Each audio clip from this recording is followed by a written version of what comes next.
on the golden shores of Phoenicia, where the sun kissed the waters of the Mediterranean, a young princess named Europa strolled with her maidens. Her beauty was such that even the flowers bowed as she passed, jealous of her grace. Europa's hair, the color of ripe wheat, fluttered in the sea breeze, and her eyes, the green-blue hue of the calm sea, shone with an inner light that captivated all who beheld her. That morning, Europa had awakened with a strange premonition. A disturbing dream had pursued her through the night. 2 continents, represented as women, were vying for her possession. She didn't understand the meaning of this vision, but felt that something extraordinary was about to happen. "Princess," called one of her maidens, pulling her from her thoughts, "look at the beautiful flowers growing near the shore."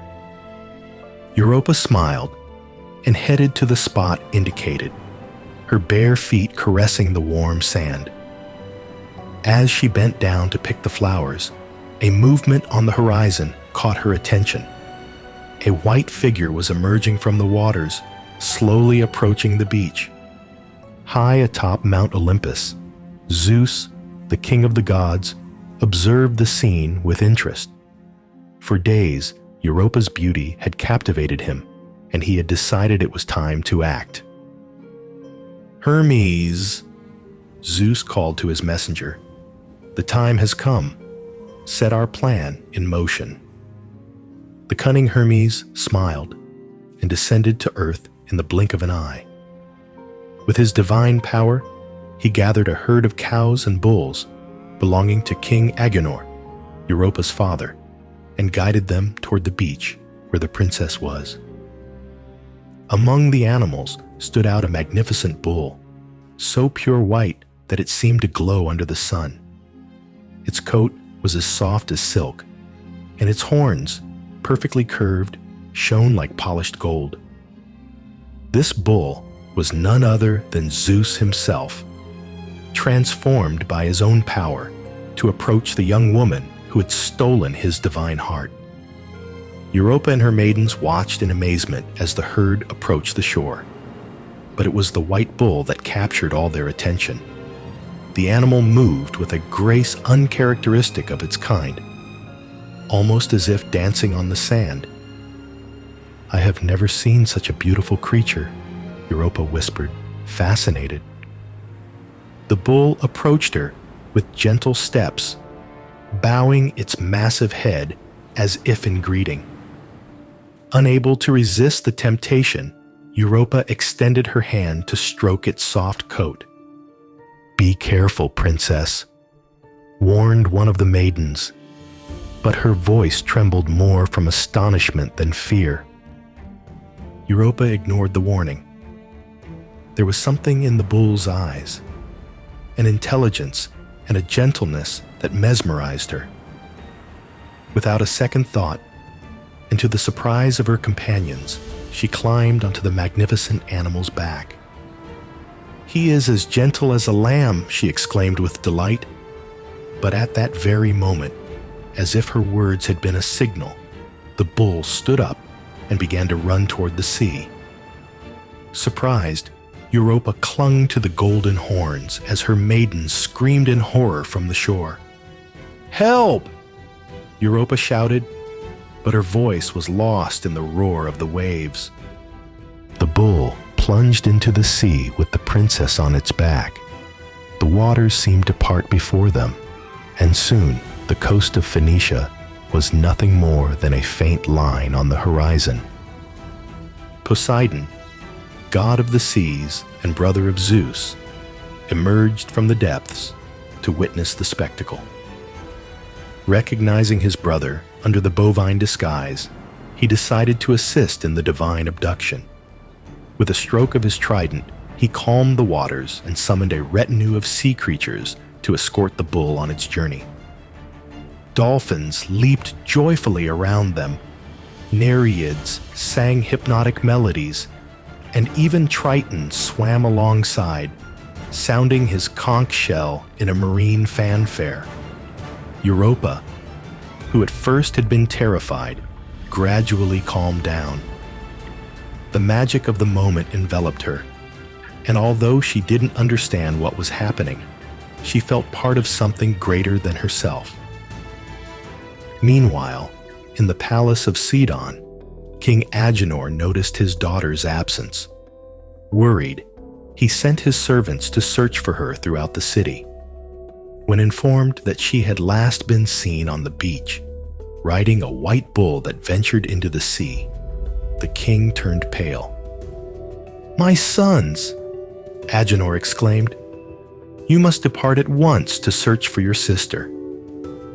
Cadmus, Phoenix, and Cilix, Europa's brothers, prepared for the quest.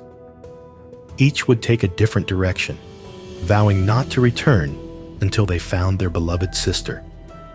After what seemed like an eternity, the white bull and his precious cargo reached the shores of an island unknown to Europa. The animal emerged from the water and ventured into a grove of plane trees, where it finally stopped. Europa, exhausted from the journey, slid off the bull's back and reclined on the fresh grass. It was then that the animal began to transform before her astonished eyes. The white coat vanished, the horns dissolved into the air, and in place of the bull appeared the imposing figure of a man of supernatural beauty. "Do not fear, beautiful Europa," said the being with a voice that seemed to come from the very stars. "I am Zeus, Lord of Olympus, and I have brought you here because your beauty has captivated my immortal heart." Europa, though astonished and somewhat fearful, couldn't help but feel attracted by the divine presence. "Why have you brought me here in this way, O mighty Zeus? Could you not have simply courted me in my own land?" Zeus smiled, a gesture that illuminated the entire forest. "The love of a god is not something that can be contained within the limits of the mundane, my dear Europa. I have brought you to Crete, an island blessed by the gods, so that you may become the mother of a new dynasty of heroes and kings." At that moment, the forest came alive around them. Nymphs and satyrs emerged from among the trees, curious to see the mortal who had captured their lord's heart. Dryads wove flower crowns for the princess, while fauns played sweet melodies on their flutes. Aphrodite, the goddess of love, appeared in a flash of rosy light, accompanied by the Houri and the Graces. The goddess approached Europa with a warm smile. "Welcome, dear child," said Aphrodite. "Zeus's love is a precious gift, and I myself bless this union." The Houri and the Graces surrounded Europa, adorning her with divine jewels and garments of indescribable beauty. They transformed her into a vision of supernatural elegance, worthy of standing beside a god. Zeus and Europa united under the blessing of the gods, and from their love 3 sons were born.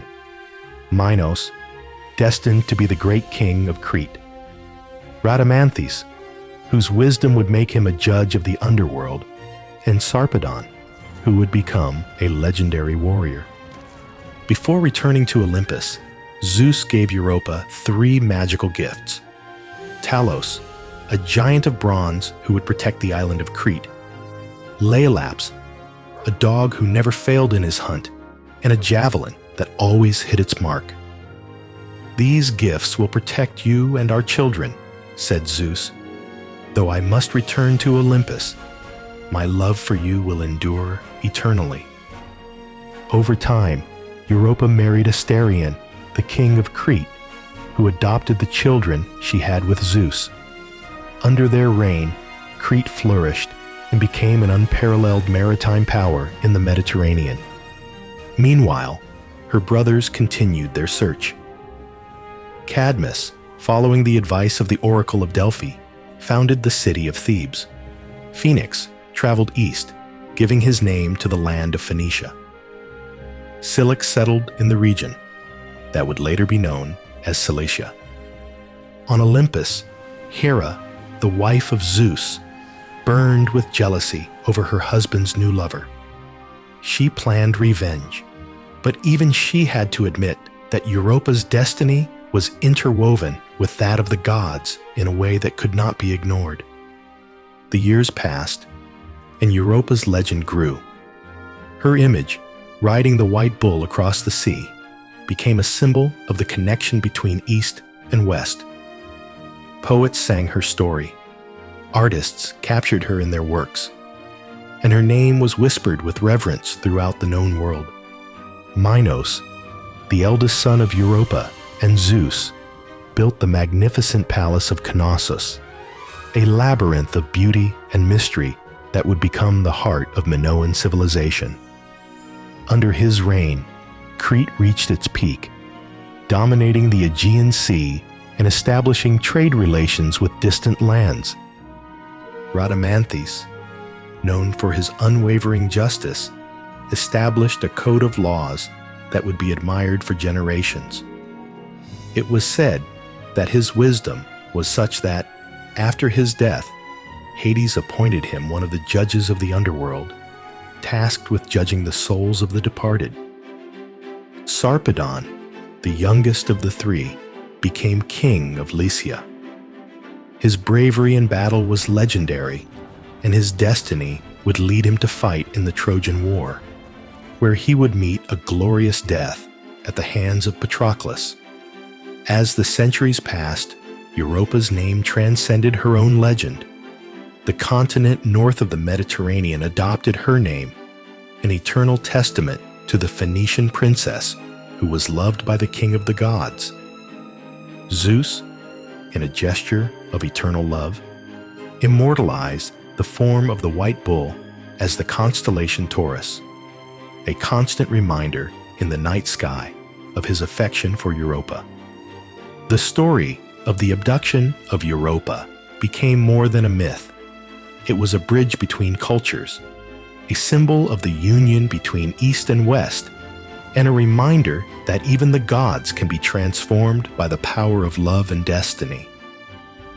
In the centuries to come, the Greeks would tell this story over and over, seeing in it not only the whim of a powerful god, but also the birth of a new era, where the influence of Crete and the Minoan civilization would leave an indelible mark on the history of the Mediterranean. The Phoenicians, for their part, never forgot their lost princess. On their trading voyages, they carried the story of Europa with them, spreading it along distant coasts and contributing to her immortalization. And in Crete, Europa's legacy endured in the great works of her sons and in the prosperity of the island. The Palace of Knossos, with its intricate labyrinths and dazzling frescoes, became a testament to the greatness born from that encounter between a mortal and a god. Thus, the myth of the abduction of Europa was woven into the rich tapestry of Greek mythology, a tale of love, destiny, and transformation that would resonate through the ages, inspiring generations of poets, artists, and dreamers to come. The story of Europa not only captured the imagination of the ancients, but also left its mark on the art and literature of all eras.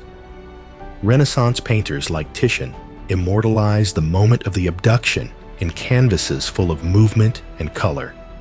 Sculptors created statues that captured the grace and beauty of the princess upon the divine bull.